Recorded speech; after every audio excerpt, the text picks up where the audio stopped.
Sis Isa. Good morning, everyone. Thanks, Sis Isa. Here in Williams Lake, British Columbia. 6.5 ako lang. Thank you for the breakfast, Sis Isa. Sabi niya, shakshuka daw yan, guys. She said it's a shakshuka and Arabic ba to? Arabic breakfast, guys. There you go. Ang galing naman yan, nakagawa agad siya ng pita.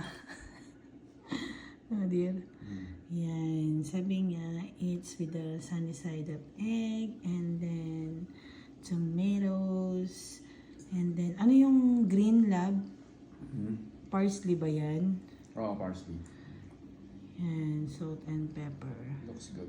Yeah, looks good. Kasi mukhang nag-enjoy naman si Habibi.